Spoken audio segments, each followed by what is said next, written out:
खरं तर मी सुरुवातीलाच बारामतीच्या मायबाप जनतेचे सर्व मतदारांचे मी मनापासून दादांच्या तर्फे आणि माझ्यातर्फे मनापासून सगळ्यांचे आभार मानते. त्यांनी नेहमीप्रमाणेच दादांच्या पाठीशी खंबीरपणे उभं राहण्याची भूमिका घेतली आणि दाखवून दिलं की बारामती हे दादांचं कुटुंब आहे. खरं तर खऱ्या अर्थानं अजितदादांना थोड्याच वेळापूर्वी अमित शहाचा देखील फोन आला होता. अशी काय चर्चा झाली का आता, म्हणजे एकंदरीत जी स्वप्न बारामतीकरांचं आहे ते पूर्ण होईल? खरं तर मी तुमच्याकडनंच ऐकते, कारण मी सकाळपासून जरा लोकांमध्येच असल्यामुळे मला कल्पना नव्हती खरं तर. पण सगळ्यांची इच्छा असेल ती चांगलीच गोष्ट आहे. वहिनी साहेब, लोकसभेच्या आणि विधानसभेच्या दोन्ही निवडणुकांना तुम्ही सामोरं गेला. आजचा जो निकाल आहे याच्यानंतर काय भावना आहेत? कारण लोकसभेला दादांना ज्या पद्धतीनं काही गोष्टींना सामोरं जावं लागलं होतं, आजच्या निकालानंतर मतदारांविषयी काय असेल? मतदार राजा शहाणा आहे, आपल्याला माहिती आहे की खूप हुशार आहे.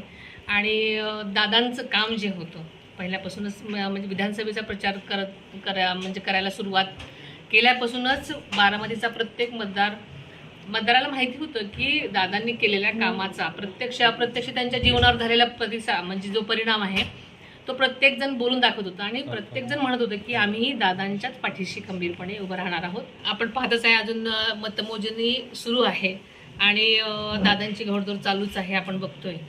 आणि तुमच्या म्हणण्याप्रमाणे नक्कीच लाखाच्या पुढे लीड जायला असं दिसतंय.